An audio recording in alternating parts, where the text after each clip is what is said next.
Então, mais uma vez, sejamos todos bem-vindos.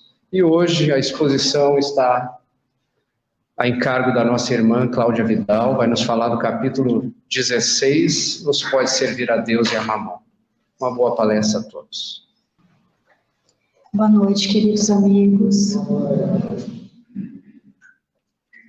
Hoje, então, a gente vai falar do Evangelho, capítulo 16, aonde muitas vezes, quantas vezes nós já nos deparamos há algum tempo em pensar por que uns vêm com a riqueza, outros vêm na miséria, né? Então, para que a gente, claro que tudo que aqui a gente visualizar, a gente ouvir, é um convite para o estudo do Evangelho.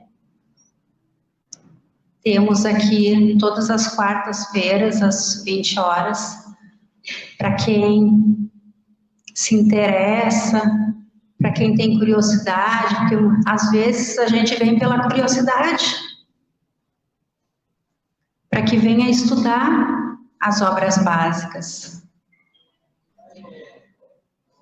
Então, a gente vai falar sobre a salvação dos ricos e também a desigualdade das riquezas. Jesus nos alerta para que, em suas passagens, né, através das parábolas, dizendo que a gente não pode servir a dois senhores, que a gente precisa ter esse equilíbrio,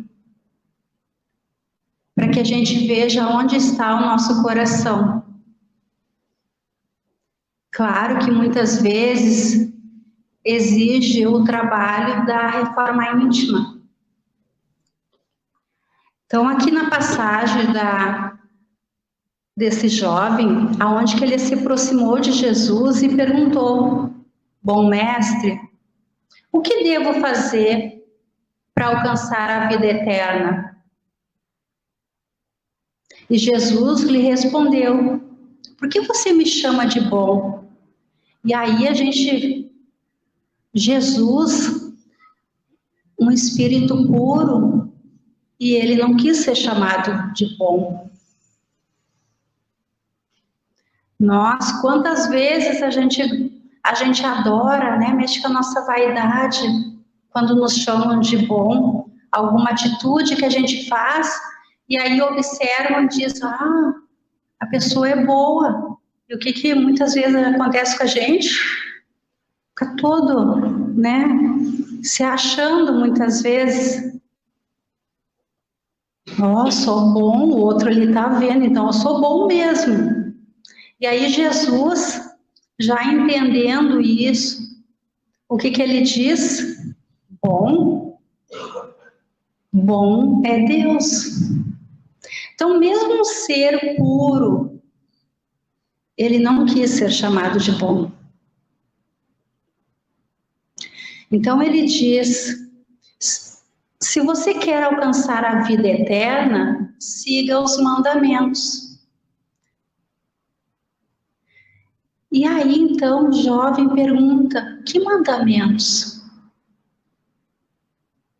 E Jesus lhe responde: não matarás, não cometerás adultério, não roubarás, não prestará falso testemunho. Vocês viram que eu deixei em azul, né, o falso testemunho, né? Porque eu vejo o falso testemunho algo que muitas vezes a gente nem sabe que a gente está fazendo. Eu aprendi muito com essa palavra, porque eu não me dava por conta que o falso testemunho também é quando a gente não tem responsabilidade da fala. Quantas vezes eu não tinha certeza e dava certeza? Quantas vezes eu disse que sim e queria dizer não? Quantas vezes, na dúvida, eu dava a palavra que a pessoa estava me pedindo. Então, com o tempo, com o trabalho da reforma íntima, que é algo que a gente tem que querer, a gente primeiro descobre que a gente tem que fazer. Mas através dos estudos, no meu caso foi através dos estudos, quando eu comecei a estudar o Evangelho, que foi então que eu vi a necessidade da reforma íntima que eu tinha que fazer. Porque até então, para mim, os problemas eram os outros. Então, através dos estudos, eu compreendi que se eu quero mudar as coisas, eu preciso me reparar. E que tudo que eu querer mudar vai ser em mim. E eu vai refletir para o outro. Então, prestar o falso testemunho, para mim, ele é algo que a gente utiliza todo dia, todo instante. É a gente aprender que nós somos responsáveis pela nossa fala. E a nossa fala, ela vai ter uma consequência. Então, ele diz que também, entre os mandamentos, honrar pai e mãe e amar o próximo como a si mesmo. O jovem então replicou e ele disse: eu sigo todos esses mandamentos desde que cheguei à mocidade. O que ainda me falta? Né? Porque então ele já não matava mais, ele já não roubava, não cometia o adultério, ele não tinha mais, ele não prestava mais falso testemunho, honrava pai e mãe. E ele, então, se entendia que ele já amava o próximo. Então, o que para ele mais faltava? E Jesus, então, respondeu: se você quer alcançar a vida eterna, venda tudo o que você tem e dê aos pobres. Então receberá um tesouro no céu. E depois venha e me siga.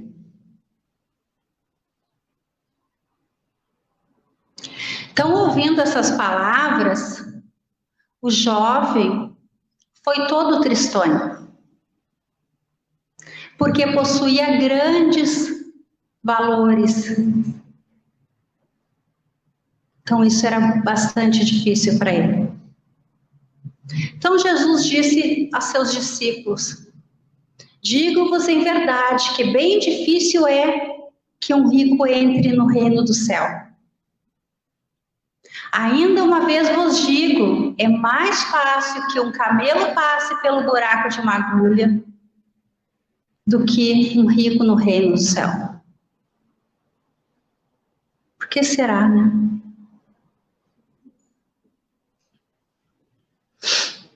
Então, aquele jovem, ele se julgava kit, né? Ele se julgava que ele já tinha cumprido todos aqueles mandamentos.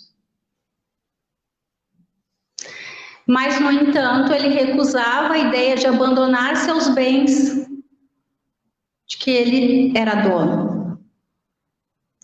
Seu desejo de obter a vida eterna não ia até o extremo de adquirir o sacrifício.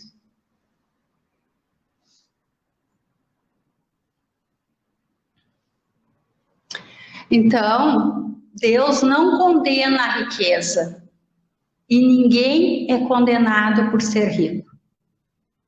E sim o mau uso que a gente vem a fazer da fortuna.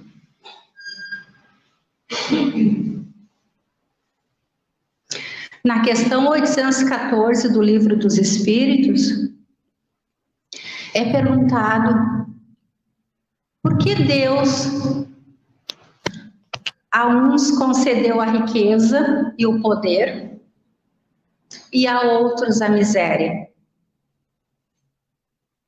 Então, os Espíritos nos dizem, através do Evangelho, que para nos experimentar de vários modos.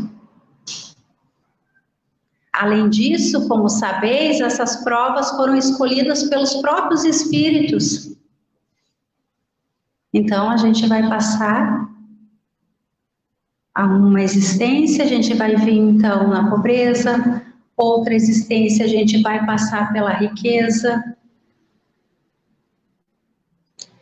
Na questão 815 do Livro dos Espíritos, é perguntado então qual das duas provas é mais terrível para o homem? A da pobreza ou a da riqueza?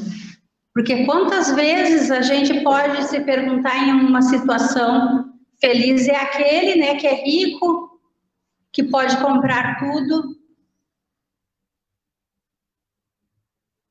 Então os Espíritos nos respondem que a prova da riqueza e a da pobreza são difíceis, porém necessárias ao aprimoramento nosso moral. Pois enquanto na pobreza o ser humano precisa desenvolver a resignação, precisa desenvolver a paciência, precisa desenvolver a humildade, na riqueza a gente precisa praticar a caridade, evitar as tentações que aparecem das mais variadas formas. Então vejam bem, o que a gente então pratica na pobreza? Trabalhar, ser resignado, ser paciencioso, ser humilde. Trabalhou isso? Vamos vir então na riqueza. Para quê? Trabalhar a caridade.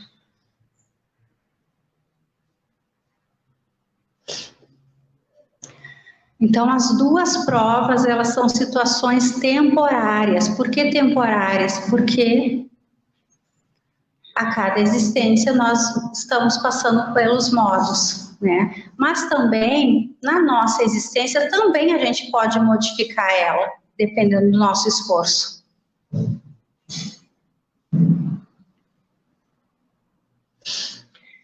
Então, Emmanuel, no livro Consolador, na pergunta 254, ele diz ali, como adquirir a paciência, né? Já que estamos em busca dela. Aí ele diz que é com a iluminação espiritual do nosso íntimo. Então, conforme a gente vai se aprimorando moralmente, conforme a gente vai nos conhecendo, conforme a gente vai se aprimorando, se esforçando, é como o estudo, a gente não para nunca. Passou, chegou lá no estudo aprofundado, tem que continuar. A nossa reforma íntima é a mesma coisa.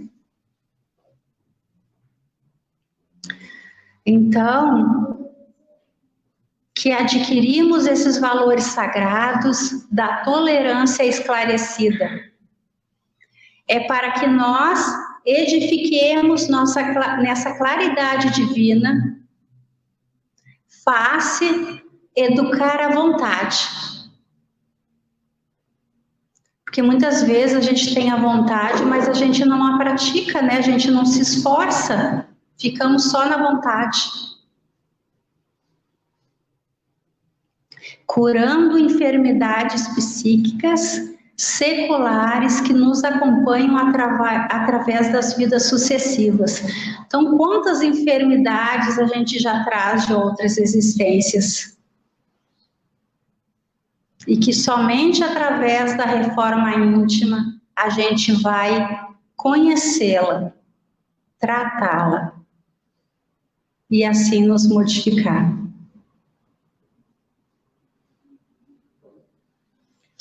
E aí a resignação. Então lá falava que a gente tinha então que a gente vem na pobreza para praticar a paciência, a resignação, né? Então a resignação, ela tem o poder de anular o impacto do sofrimento. Quantas vezes o mesmo problema, ele pode ser diferente para cada um. É igual a dor, a sensibilidade de cada um, com a mesma enxaqueca, aquele pode estar ali com a cabeça com muita dor, não suportar, e o outro apenas tirar um sono, alguma coisa assim e passar, né? Então, a resignação, ela pode anular, então, esse impacto do sofrimento. Eu posso encarar a vida de um modo diferente de um para o outro. É saber aceitar as circunstâncias que aparecem na nossa vida. Sabendo que tem um Pai bom, um Pai justo e que nada acontece sem a sua vontade. Então, quando a gente tem essa compreensão que tudo que está acontecendo, que se eu fiz a minha parte, se eu me esforcei, se eu fiz tudo que estava ao meu alcance, e mesmo assim aquela circunstância está acontecendo, então eu posso colocar nas mãos de Deus, porque é o melhor naquele momento para mim. Então diz assim, ó, é saber aceitar as circunstâncias que aparecem na nossa vida, sabendo que tem um Pai bom, um Pai justo e que nada acontece sem a sua vontade. Se Ele permite, é porque tem um motivo maior. É porque alguma forma aquilo é bom para nós ainda. Que não faça o menor, às vezes aquilo não faz o menor sentido. Ainda que pareça que é em nosso desfavor. Quantas vezes, né, acontece isso que a gente pensa, mas como que isso pode ser bom para mim? Isso vai me ajudar no quê? Então, resignação é a aceitação. E dessa forma ela se torna mais leve. Então, aquele problema, aquela dificuldade, aquela aflição, ela vai se tornar mais leve. Porque junto eu vou ter esperança também. Então, o Evangelho nos diz que o homem pode abrandar ou aumentar as suas provas, pela maneira que encara a vida terrestre. A gente pode dificultar ela. Aquilo que a gente está passando pode ser uma situação que a gente pode pensar que ela é mais difícil ainda do que esteja. Por isso que muitas vezes, quando a gente está numa aflição, que a gente não consegue ter o controle, é muito bom um conselho, um amparo, que a outra pessoa vai ter um olhar diferente. Então, sem reclamação, sem revolta, porque quando a gente se rebelia com a situação, só piora. A gente não dá a oportunidade de nossos mentores, nossos amigos espirituais nos instruírem. A gente não está, então, sintonizado, né? Quando a gente se revolta, a gente está mal sintonizado.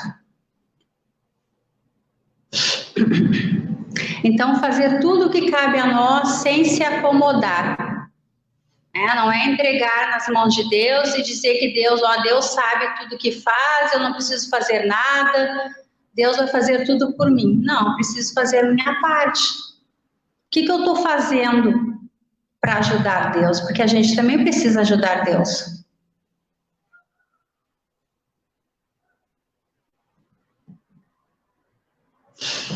Então, lá falava então sobre a humildade, a paciência e a resignação, né? Que é o que a gente começa a trabalhar na pobreza. E aí, então, tem a humildade, gente. Então, a humildade, ela é uma virtude muito esquecida entre os homens, e os grandes exemplos que dela tiveram foram muito pouco seguidos. Será que sem humildade podemos ser caridosos para com o nosso próximo?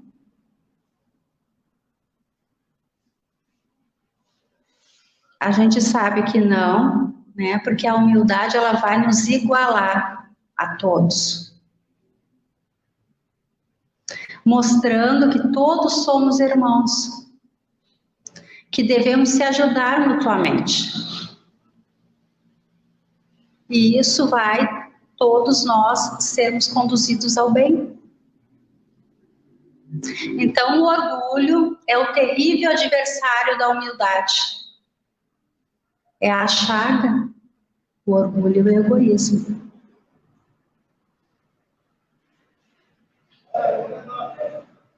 Então, amar o próximo como a si mesmo, fazendo pelos outros o que gostaríamos que fizesse por nós.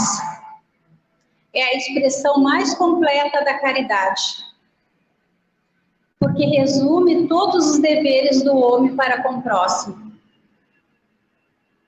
Então, quantas vezes a gente pode se deparar numa situação, naquele momento estar naquela situação e ver que aquilo ali é ruim, mas quando está ao contrário, aí se colocar no lugar do outro é tu estar nas duas situações, não é? Estar no lugar vamos colocar uma situação de um vendedor e um comprador. Hoje eu sou o comprador e aí eu quero os meus direitos. Exijo todos eles. Amanhã eu sou o vendedor e também eu quero os meus direitos. Então, se colocar no lugar do outro é eu me comportar como vendedor e me comportar como comprador. Não no momento que eu estou. Se hoje eu sou o vendedor, eu estou vendo a minha situação. Amanhã eu sou o comprador, eu estou vendo a minha situação.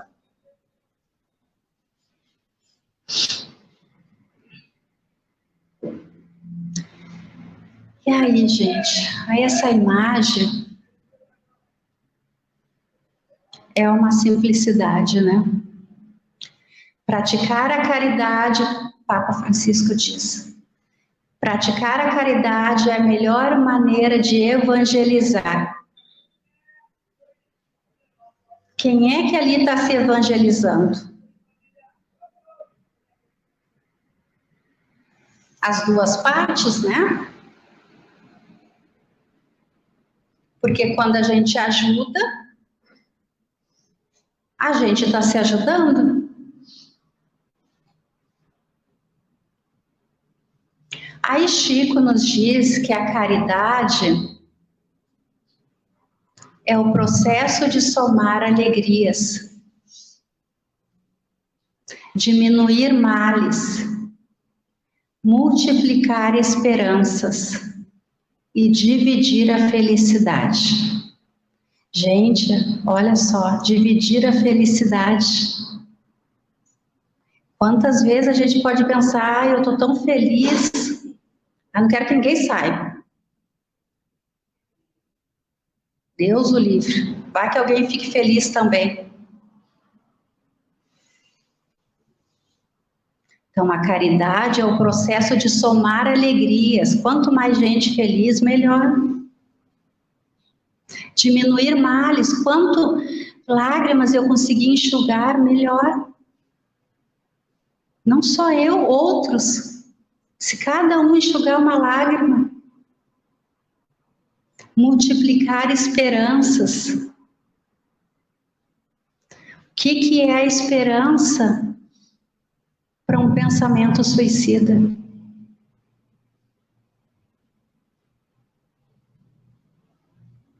E dividir a felicidade.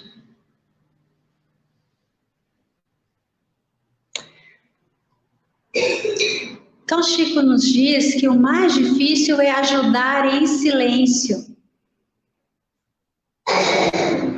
Porque a gente tem que cuidar, né? Da nossa vaidade. Amar sem crítica. Dar sem pedir. E esse sem pedir é sem pedir até mesmo um obrigado. Entender sem reclamar. A aquisição mais difícil para todos nós chama-se paciência. Aí eu trouxe ali depois um vídeo de 4 minutos que vai falar, né, sobre as nossas emoções, uma delas. Mas se mostrassem para a gente, quando a gente estiver numa situação assim que a gente não tem o controle da emoção, a gente ia se envergonhar.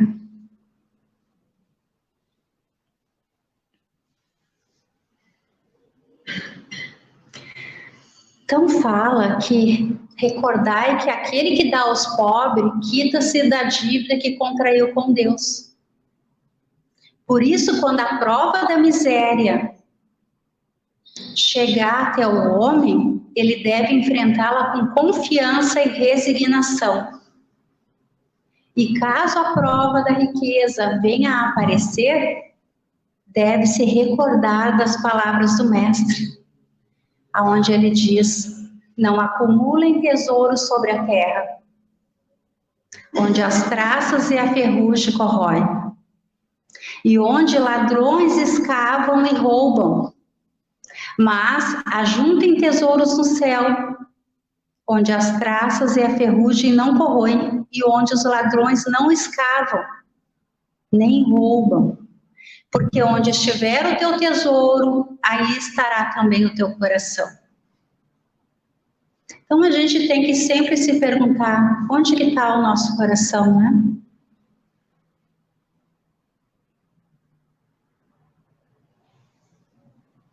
Então diz que a riqueza e o poder fazem nascer todas as paixões que nos prendem à matéria e pode nos afastar. Por que que fala ali pode?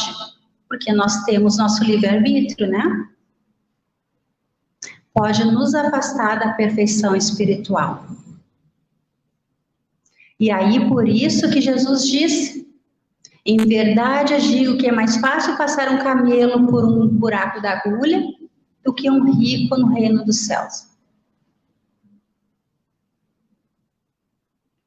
E aí, como explicar então a desigualdade das riquezas na Terra? A gente pensa assim, mas por que tem uns com tanto e outros sem nada? Né? A gente está falando de miséria, sem nada. Então, porque todos os homens não são igualmente ricos. Né? É perguntado, por que não são todos? Por que nós todos não nascemos já ricos? Então, eles nos dizem que é porque que a gente não é igualmente inteligente. A gente não é igualmente participativo. Não somos igualmente trabalhadores para adquirir os bens, nem igualmente moderados e previdentes para conservá-los. Imaginando que essa divisão pudesse ser feita, o equilíbrio seria rompido em pouco tempo, porque as pessoas possuem capacidades e aptidões diferentes entre si.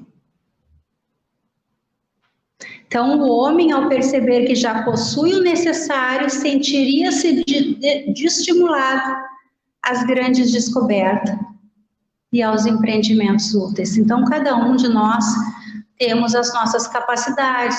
Uns se esforçam mais, outros se esforçam menos.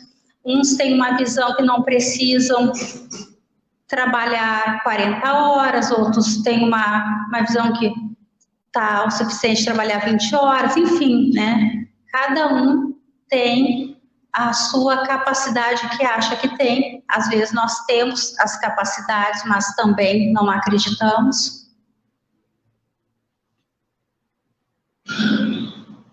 Então, ao dar ao homem a liberdade de agir, Deus quis que ele chegasse pela própria experiência a distinguir o bem do mal, e que a prática do bem fosse o resultado de seus esforços, de sua própria vontade. Então, a riqueza é um meio de colocá-la à prova moralmente.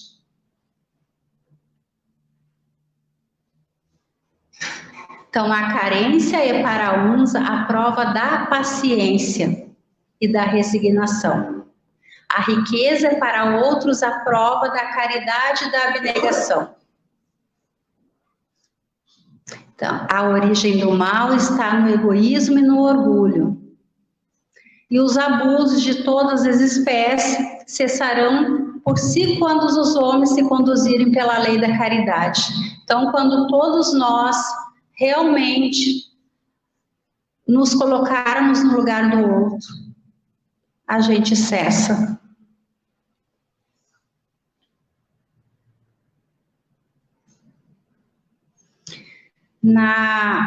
A psicografia, então, de 1860 de Pascal, diz que, pergunta o que o Espiritismo considera seja a nossa verdadeira propriedade.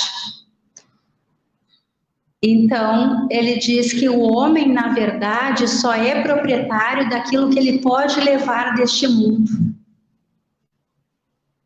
das coisas que ele encontra ao chegar e do que ele deixou ao partir. Só usufrui durante o período que permanece na Terra. Então, a gente só consegue levar aquilo que a gente trouxe, o que a gente vai levar, a nossa inteligência, né? Nossos conhecimentos, as nossas qualidades morais. Isso sim a gente leva.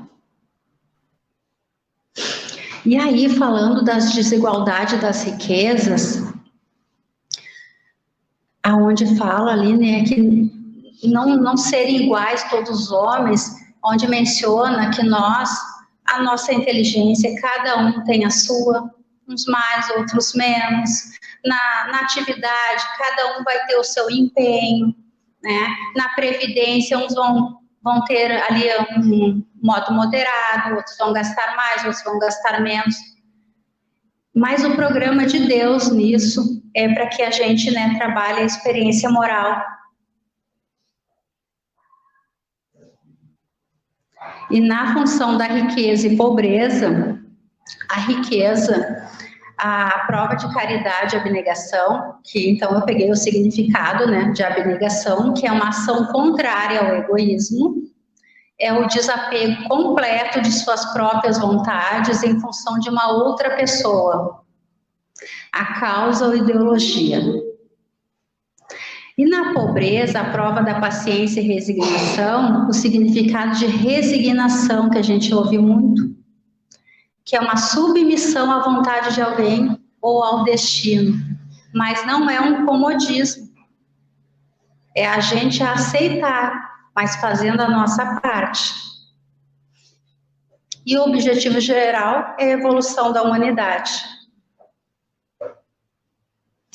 Aí, no Entender Conversando, no livro Entender Conversando, ditado pelo Espírito Emmanuel, na questão 133, diz que aí é perguntado, para ser feliz o homem necessita da riqueza, o que é a felicidade?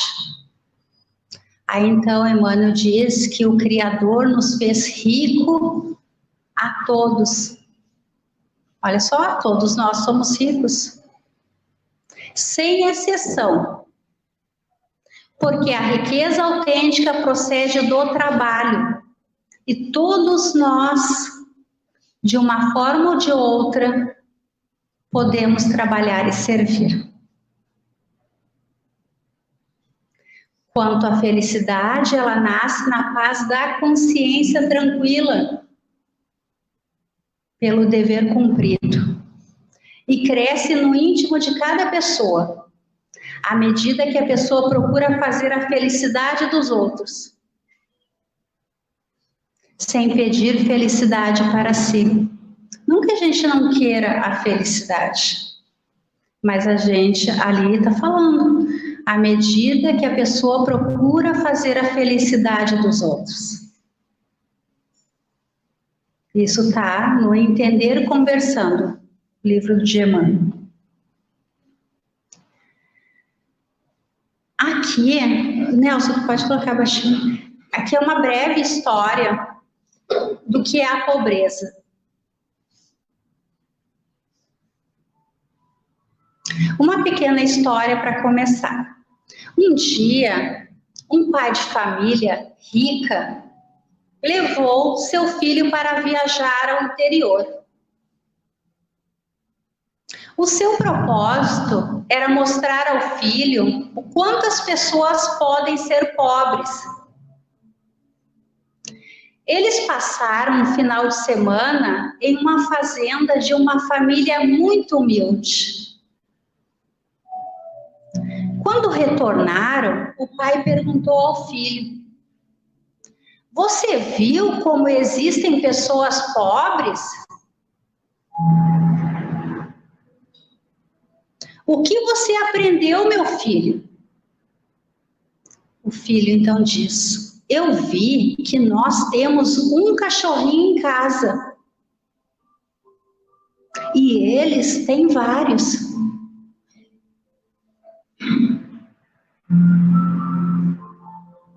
"O que você aprendeu, meu filho?"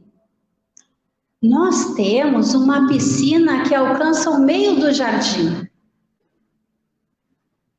E eles têm um riacho que não tem fim."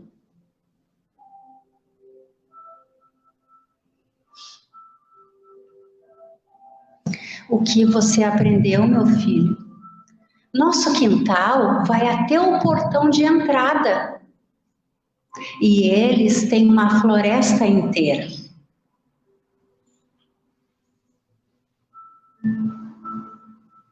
"O que você aprendeu, meu filho?" "Nós temos uma varanda coberta, iluminada com luz. E eles têm as estrelas e a lua."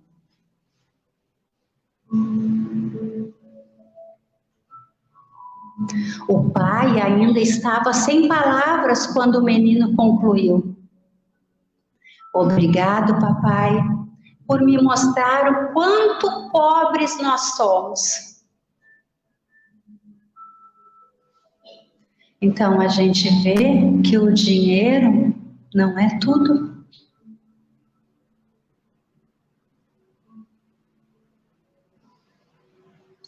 E desejo mais que você seja rico de saúde,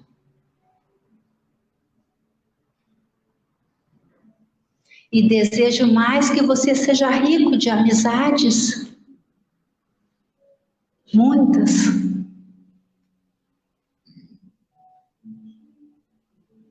E desejo mais que você seja rico de sorrisos.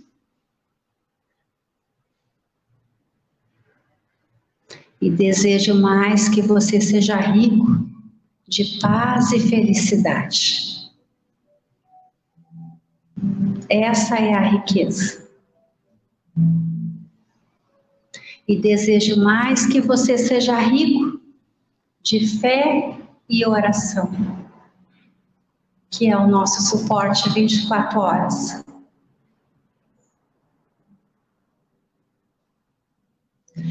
Tem um vídeo que é 4 minutos, que fala sobre as emoções.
Que a gente consiga, então, trabalhar a todo instante, a todo dia, as nossas emoções. Já é um grande caminho.